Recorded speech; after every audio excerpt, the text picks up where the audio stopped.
నమస్తే, welcome to Andhraprabha. నేను Raghunandan. August 15 వచ్చేస్తోంది. ఇక మనకంతా దేశభక్తి విపరీతంగా పెరిగిపోతుంది. ఎంతలా పెరిగిపోతుంది అంటే ప్రతి చోట మనకు జాతీయ జెండానే కనబడుతుంది. ప్రతి చోట మనం దేశభక్తి గీతాలే వింటూ ఉంటాం, పాడుతూ ఉంటాం. సరే, ఇదంతా ఒక ఎత్తు అయితే ఈ మధ్యకాలంలో కొన్ని కాంట్రవర్సీలు మనం చూసాం. కాళ్ళు తుడుచుకునే మ్యాట్ మీద వినాయకుడి బొమ్మలు, షూజు చెప్పుల మీద వినాయకుడి బొమ్మలు, ఆఖరికి డ్రాయర్ల మీద కూడా వినాయకుడి బొమ్మ, ప్యాంట్ల మీద త్రివర్ణ పతాకం, మన జాతీయ జెండా, ప్యాంట్లు మనం వేసుకునే ప్యాంట్ల మీద. దీనికి తోడు మాస్కులు కూడా జాతీయ జెండా మాస్కులు వచ్చాయి. ఆ తర్వాత కేకులు, మనం ఆ రోజు కేకులు కట్ చేసుకుని, అసలు కేకులు కట్ చేసుకోవడమే దరిద్రం, మన సంప్రదాయం కాదు. బట్ స్టిల్ ఇంకా కట్ చేసుకుంటే ఆ కేకు మీద కూడా జాతీయ జెండా. అంటే ఒక రకంగా స్ట్రైట్గా మాట్లాడాలి అంటే ఎందులో ఏది పెట్టాలో, దేన్ని ఎలా వాడాలో, ఏది ఏ రకంగా మనం గౌరవించాలో ఏమీ తెలీదు సగటు భారతీయుడికి అనే పరిస్థితి. మన దేశంలో దేశభక్తి పేరు మీద, దైవభక్తి పేరు మీద నానా చండాలాలు జరుగుతుంటాయి. బట్ అట్లీస్ట్ మనం నేర్చుకుందాం ఎట్లా ఉండాలనేది. సో మనతో పాటు హిందూ జనజాగృతి సమితి స్టేట్ కోఆర్డినేటర్ చేతన్ గాడి గారు ఉన్నారు. వారిని అడిగి తెలుసుకుందాం. చేతన్ గారు నమస్కారం అండి. Welcome to Andhraprabha. ధన్యవాదాలు.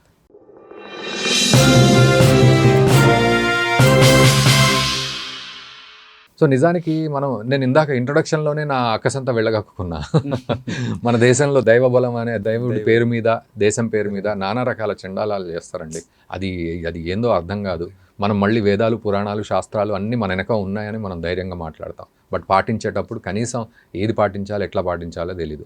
సో జాతీయ జెండాకు మనం కొంచెం ఈ సబ్జెక్ట్ని కన్ఫైన్ చేస్తే ఏమిటి అసలు జాతీయ జెండాను మనం ఎలా గౌరవించుకోవాలి? ఇప్పుడు జాతీయ జెండా అనేటువంటిది ఎంత పవిత్రమైనటువంటిది అంటే కొన్ని వేల మంది, లక్షల మంది యొక్క ప్రాణ త్యాగానికి, వాళ్ళ బలిదానానికి ప్రతీకగా ఈ ఒక జాతీయ జెండా అనేటువంటిది మనము ఎగరేసుకుంటాం. ఎందుకంటే స్వతంత్ర పోరాటంలో ఎన్నో మంది తమ ప్రాణాలని కోల్పోయారు ఆ ఒక దేశ స్వతంత్రం కోసం. ఆ స్వతంత్రానికి ప్రతీకంగా ప్రతి దేశంలో ఆ స్వతంత్రం వచ్చే కన్నా ముందు ఆ ఒక స్వతంత్ర దేశమైన తర్వాత ఆ దేశానికి ఒక జెండా ఎలా ఉండాలనేటువంటిది ముందే నిర్ధారించుకుంటారు. అంత దానికి మహత్వం అనేటువంటిది, ఇంపార్టెన్స్ అనేటువంటిది ఉంది. అందువల్ల ఈరోజు భారతదేశంలో దౌర్భాగ్యం సార్ చెప్పడానికి కూడా చాలా బాధాకరంగా ఉంది. ఎలా అంటే ప్లాస్టిక్ జాతీయ జెండాలు అనేటువంటిది మ్యానుఫ్యాక్చరింగ్ చేస్తూ దాన్ని కూడా ఒక వ్యాపార కోణంలో తీసుకొచ్చి అదొక ఏమంటారు, ఆ ఒక వ్యాపారం కోసము, సేల్ కోసం అని చెప్పేసి ఆ ఒక అలంకరణ కోసం ఉండొచ్చు, లేదా ఆ రోజు ఏదో దేశభక్తి పుట్టుకొచ్చినట్టు చిన్న చిన్న జాతీయ ప్లాస్టిక్ జెండాలు తీసుకురావడము, దాన్ని స్కూటర్ మీదనో లేదా 4-వీలర్లను లేదా జేబులోనో పెట్టుకోవడము. తర్వాత 3-4 రోజుల తర్వాత మీరు చూడండి అది చెత్త గుప్పలు పడి ఉంటుంది, రోడ్ల మీద పడి ఉంటుంది. దాన్ని మనము తొక్కుకుంటూ వెళ్ళిపోతూ ఉంటాం. ఇంకెక్కడ ఉంది దేశభక్తి అని అడుగుతున్నాను నేను. ఆ జాతీయ జెండా నేల మీద పడకుండా తమ ప్రాణాలని సమర్పించినటువంటి కొన్ని ఉదాహరణలు ఉన్నాయి సార్ మన దగ్గర. చిన్న చిన్న పిల్లలు కూడా ఆ బ్రిటిషులు మన మీద దాడి చేస్తున్నప్పుడు ఆ జాతీయ జెండా ని వాళ్ళు దింపాలి అని చెప్పినప్పుడు కూడా వాళ్ళ ప్రాణాలని పణంగా పెట్టి ఆ జెండాని కాపాడుకున్నటువంటి సందర్భాలు ఉన్నాయి. కానీ ఈరోజు మనమే మన చేతులారా అదేదో ఒక ఆట వస్తువుగా దాన్ని తీసుకొని ఒక రోజు మనం దాన్ని పెట్టుకొని తర్వాత దాన్ని పారేస్తున్నాం. ఇది చాలా అంటే ఇది క్రైమ్. యాక్చువల్లీ మీరు చూసుకుంటే ఇది గవర్నమెంట్ రూల్స్ ప్రకారంగా violation of national flag code and honour laws అని ఉన్నాయి సార్ మనకి.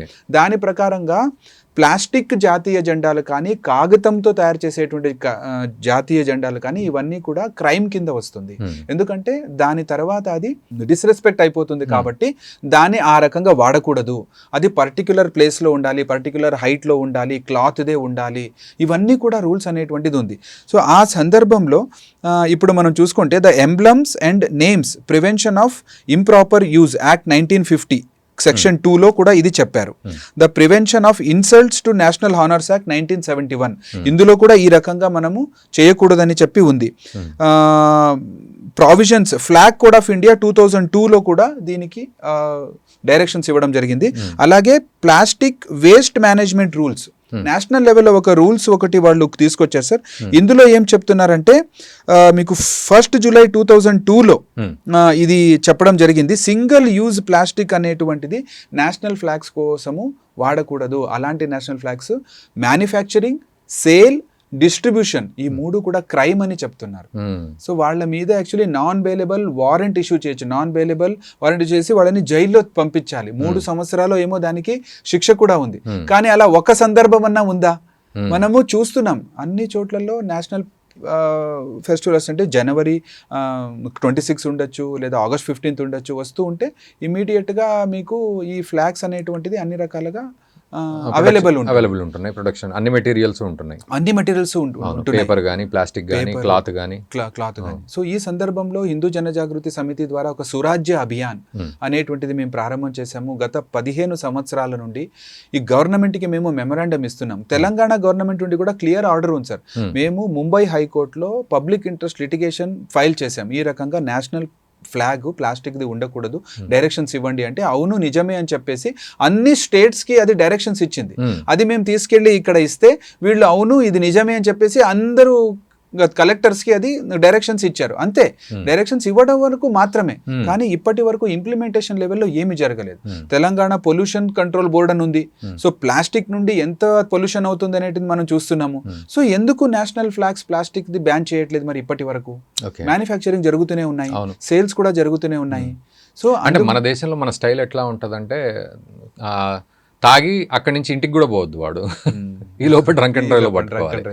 సిగరెట్ తాగితే క్యాన్సర్ వస్తుంది, కానీ అక్కడ మనం ప్రొడక్షన్ మాత్రం ఆపొద్దు, దాని మీద ఎకనామీ నడుస్తూ ఉంటుంది. సో ఇది అట్లనే ఇప్పుడు మీరు కూడా అది ప్లాస్టిక్ది పెట్టుకోవద్దు, కానీ వాడు ప్రొడక్షన్ అయితే చేస్తూ ఉంటాడు.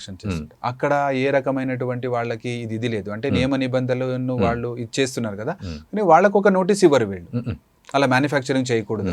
సో మ్యానుఫ్యాక్చరింగ్ దగ్గరే ఆపేస్తే ఇవన్నీ ఉండదు కదా.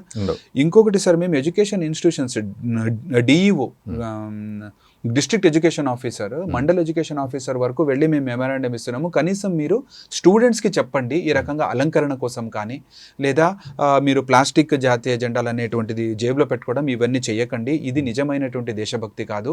నిజంగా ఎవరైతే విప్లవకారులు తమ దేశం కోసం ప్రాణత్యాగాలు చేశారో దానిని మీరు నేర్చుకోండి, అందులో 1% అన్న మీ ఒక జీవితంలో ఆచరణ చేసే ప్రయత్నం చేయండి అని చెప్పేసి మేము ఫ్లెక్సీలు ప్రింట్ చేయించి, ఎవరైతే విప్లవకారులు ఉన్నారో వాళ్ళ ఫ్లెక్సీలు ప్రింట్ చేయించి స్కూల్స్లలో డిస్ప్లే చేసి ఇవన్నీ కూడా మనం వాళ్ళకి చెబుతున్నాం. రెస్పాన్స్ ఎలా ఉందండి? అక్కడ వరకు వెళ్తే వాళ్ళు టీచర్స్ వీళ్ళు దాన్ని ఒప్పుకుంటున్నారు, దాన్ని చేయడానికి వాళ్ళు చెప్తున్నారు. కానీ వాళ్ళు ఏమంటున్నారంటే ఇది మాకంటే అలా అఫీషియల్గా మనకేమీ ఇది లేదు కాబట్టి, ఇన్స్ట్రక్షన్ లేదు కాబట్టి మేము ప్రయత్నం చేస్తాం. అంటే ఎందుకంటే సార్ ఇప్పుడు జేబుకు పెట్టుకోవాలి, ఇప్పుడు మేము కూడా పెట్టుకుంటాం ఆ రోజు, కానీ ప్లాస్టిక్ పెట్టొద్దు. సో ఏం చేయాలి? బట్టది పెట్టాలా? అది దొరకదు, ఇంత చిన్నది బట్టది దొరకదు. కొన్ని చేత్తో ఇలా ఊపే పిల్లలకి వాళ్ళకి ఆ బట్టది దొరకదు. సో ఏంటి ఆల్టర్నేట్ అనే దానికి ఏంటి సమాధానం? సరే, యాక్చువల్లీ ఎలా అంటే దేశభక్తి అనేటువంటిది మన యొక్క ఆచరణలో ఉండాలి. ఆఫ్ కోర్స్, అంటే దేశం కోసము నేను ప్రతినిత్యము లేదా నా ఒక సమయం తీసి నేను దేశం కోసం ఏం చేస్తున్నాను, నా దేశాన్ని కాపాడుకోవడానికి కోసం నేనేం చేస్తున్నాను అనేటువంటిది యాక్షన్ లెవెల్లో ఉండాలి. కానీ మీరు 15th August నాడో జనవరి 26 నాడో చిన్నగా ఫ్లాగ్ తీసుకొని దాన్ని జేబు పెట్టుకోవడం ఊపడం వల్ల అది దేశభక్తి అనేది మీరు అట్లా అంటున్నారు. ఆఫ్ కోర్స్, ఇప్పుడు నేను యూట్యూబ్ ఛానల్ యాంకర్ని, నేను అదే రోజు ప్రోగ్రామ్ చేశాను అనుకోండి, August 15th నాడు నువ్వు జేబుకు జెండా కూడా పెట్టుకోలేదు, నువ్వు దేశభక్తుడివా దేశద్రోహివా అని కామెంట్ చేస్తారు మరి. సో అంటే అట్లా పెట్టుకోవద్దు, మనం ఆ క్వాలిటీతో ఆ పేపర్ అట్లాంటిది పెట్టొద్దు అనే ఉద్దేశం అక్కడ ఏర్పడదు. సో ఇట్లా క్యారీ ఫార్వర్డ్ అయిపోతూ ఉన్నారు, అందరూ కూడా కొట్టుకుపోతూ ఉన్నారు. మనం పెట్టుకోకపోతే ఏంటా అని, పెట్టుకోవడానికి అవైలబిలిటీ లేక. సో బట్ వాస్తవానికి ఎలా ఉండాలి అంటే ఏం మెటీరియల్తో వాడాలి, ఎలా ప్రాసెస్ ఉంటుంది జాతీయ జెండాది? జాతీయ జెండాకు సంబంధించినటువంటిది మీకు సింథటిక్ ఉండొచ్చు లేదా ప్లాస్టిక్ ఉండొచ్చు, వేరే ఏ మటీరియల్లో కూడా మ్యానుఫ్యాక్చరింగ్ చేయకూడదు అనేటువంటి. అవును, ఎందుకంటే అది ఎన్విరాన్మెంటల్ కి కూడా అది చాలా హానికారకం. జెండాకు అగౌరవం ప్లస్ ఎన్విరాన్మెంటల్, ఎందుకంటే అది డీకంపోజ్ అవ్వదు కాబట్టి అది అలాగే ఉంటుంది ఎన్నో సంవత్సరాలు. సో అది కూడా ఒకటి ప్రాబ్లం ఉంది. ఇంకొకటి ఏమంటే ఆ ఒక జాతీయ జెండా అనేటువంటిది పర్టికులర్ హైట్ లోనే ఉండాలి, అది క్లాత్ తోనే తయారు చేసి ఉండాలి. అది మనం అలంకరణ కోసము లేదా నా యొక్క దేశభక్తిని చాటుకోవడానికి కోసము అది చేయాలి అనేటువంటిది ఎక్కడ కూడా మనకు అది రూల్స్ అనేటువంటిది ఒప్పుకోదు. ఎందుకంటే దాని తరువాత దాని పరిణామం అనేటువంటిది నెగటివ్ అవుతుంది కదా. ఎందుకంటే 3 days 4 days తర్వాత మనం ఎక్కడో దాన్ని ఇచ్చేస్తాం. లేదు, మనం చాలా జాగ్రత్తగా దాన్ని అగ్నికి సమర్పిస్తున్నామా, లేదా దాన్ని మనము చాలా ఇది చేస్తున్నామా రెస్పెక్ట్, అట్లా కూడా మనకు లేదనమాట. అందువల్ల ఇప్పుడు మీరు చూసుండొచ్చు సార్, అంటే ఇప్పుడు ఎలా ఉంది అంటే, మీరు దైవభక్తి గురించి కూడా మనం చూసుకున్నట్లయితే ఒక సెంటెన్స్ నేను చెప్తాను. ఇప్పుడు ఏదైతే ఇంట్లో మనము ఎన్నో సంవత్సరాల నుండి పూజ చేసుకుంటున్నటువంటి దేవుని యొక్క ఇది ఉంటుంది, పటం ఉంటుంది, విగ్రహం ఉంటుంది. అదేమైనా కొంచెం బ్లాక్ స్పాట్స్ వచ్చింది లేదా చెనిగింది అంటే మనం ఏం చేస్తున్నామంటే సామాన్యంగా తీసుకెళ్ళి ఏదో ఒక చెట్టు కిందో లేదా దేవాలయంలో ఎక్కడో పెట్టేసి వచ్చేస్తున్నాం. ఎండకి, వానకి, గాలికి ఆ ఇది అనేటువంటిది అలాగే ఉండిపోతుంది. అంటే నీకు అవసరం ఉన్నంత రోజులు నువ్వు పూజ చేసుకుని తర్వాత నువ్వు అక్కడెక్కడో వెళ్ళి పెట్టేస్తున్నావు. అలా ఉన్నప్పుడు దేవుని కృప నీకు అవుతుందా? సో ఇవన్నీ ఏంటంటే ఆచరణాత్మకంగా లేదు సార్, ఇవన్నీ కూడా బాహ్యంగా చూపిస్తున్నారు. దీనివల్ల ప్రయోజనం అనేటువంటిది లేదు. అందువల్ల దేశభక్తి నిజంగా ఉంది అంటే దేశం కోసం నేను సమయం తీసి ఏదైనా చేయొచ్చు అంటే దాని మీద ప్రయత్నం చేయాలి. కానీ ఈ రకంగా నేషనల్ ఫ్లాగ్ అనేటువంటి దాన్ని ఎక్కడ పడితే అక్కడ ఉపయోగించడము, తర్వాత పారేయడం అనేటువంటిది చాలా తప్పు. ఇది రూల్స్ కూడా ఒప్పుకోదు, వాళ్ళ మీద యాక్షన్ కూడా ఉంటుంది. అందువల్ల మేము మ్యానుఫ్యాక్చరర్స్కి, సెల్లర్స్కి కూడా ఈ వీడియో మూలకంగా హెచ్చరిస్తున్నాము. ఆర్గనైజేషన్ తరపున మేము పోలీస్ కంప్లైంట్ కూడా ఇవ్వడానికి వెనకాడము. మీరు కూడా ఒక హిందువులే కాబట్టి, మీరు కూడా ఈ దేశం యొక్క బాధ్యత గల పౌరులు కాబట్టి, భారతీయులుగా మీరు వ్యాపారం కోసము ఈ ఒక జాతీయ జెండాని ప్లాస్టిక్ ద్వారా ఇది తీసుకురావడం, సేల్ చేయడం అనేటువంటిది మానుకోండి. లేదంటే ఖచ్చితంగా నియమం ప్రకారంగా మేము యాక్షన్ తీసుకోవడానికి కూడా ప్రయత్నం చేస్తాము. సో అన్ని దేశాల్లో ఇలాగే ఉంటుందా సార్ సమస్య? ఎక్కడ లేదు సార్. మీరు చూడండి, మీరు ఎక్కడ కూడా ఇప్పటి వరకు ఒక ఉదాహరణ చూపించండి. వాళ్ళ ఒక అంటే స్వతంత్ర దినోత్సవం సందర్భంలో ఈ రకంగా అంటే ఇప్పుడు కేకుల మీద పెట్టుకోవడము, లేదా ఆ రకమైనటువంటి డ్రెస్ వేసుకోవడము, లేదా ఇది ఏమంటారు మొహం మీద పెయింట్ చేసుకోవడము, అలాంటివంటివి మనం ఎక్కడ కూడా చూడము సార్. ఇప్పుడు స్కూల్లో పిల్లలకు కూడా టార్గెట్ ఉంటుంది అక్కడ ఏంటంటే అదే కలర్ డ్రెస్ వేసుకొని రావాలి, ఆ జెండా కలర్లోనే రావాలి అని చెప్పి. సో దాన్ని ఎట్లా తీసుకోవాలి మనం అంటే సార్, స్టూడెంట్స్కి అతని జీవితంలో ఈ దేశం యొక్క మహత్వం ఏంటి, నా యొక్క భారతదేశాన్ని కోసము ఎంతమంది ఈ స్వతంత్రం రావడానికి కోసము ఎంతమంది ప్రాణత్యాగాలు చేశారు, వాళ్ళ జీవితంలో ఈ దేశం కోసం ఎంత ఇంపార్టెన్స్ ఇచ్చారు అనేటువంటిది మనం ఆ రోజు నేర్పించాలి. అలాంటి క్విజ్ కాంపిటీషన్స్ పెట్టడం ఉండొచ్చు, లేదా అలాంటి ఒక ఎస్సే రైటింగ్ కాంపిటీషన్ వాళ్ళకి పెట్టి ఆ ఒక దేశభక్తి నింపేటువంటి ప్రయత్నం చేయాలి. టీచర్స్ కూడా కేవలము ఆ రోజు మాత్రమే పెయింట్ చేసుకోవడం వల్ల, ఫ్లాగ్ చేతిలో పట్టుకోవడం వల్ల, అది చాక్లెట్ తినేసి ఆ రోజు మీరు చూడండి సార్, యాక్చువల్లీ ఆ రోజు హాలిడే ఉంటుంది అని చాలా సంతోషం ఉంటుంది, కానీ దానికోసం ప్రాణత్యాగాలు చేసినటువంటి వాళ్ళని స్మరించుకునేటువంటి సందర్భం ఎక్కడ? ఆ దేశభక్తి నింపేటువంటి కార్యక్రమాలని ప్రభుత్వము చేపించాలి.